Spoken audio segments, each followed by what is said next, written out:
بإثمي وإثمك فتكون من أصحاب النار وذلك جزاء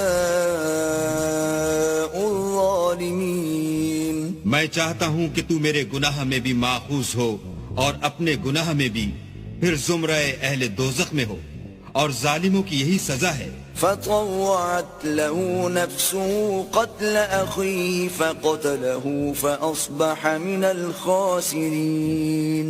مگر اس کے نفس نے اس کو بھائی کے قتل ہی کی ترغیب دی تو اس نے اسے قتل کر دیا اور خسارہ اٹھانے والوں میں ہو گیا. فبعث الله غرابا يبحث في الأرض ليريه كيف يواري سوءة أخيه قال يا ويلتى أعجزت أن أكون مثل هذا الغراب فأواري سوءة أخي فأصبح من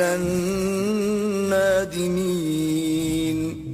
اب اللہ نے ایک کوا بھیجا جو زمین کریدنے لگا تاکہ اسے دکھائے کہ اپنے بھائی کی لاش کو کیوں کر چھپائے. کہنے لگا اے ہے مجھ سے تو اتنا بھی نہ ہو سکا کہ اس کوے کے برابر ہوتا کہ اپنے بھائی کی لاش چھپا دیتا. پھر وہ پشیمان ہوا.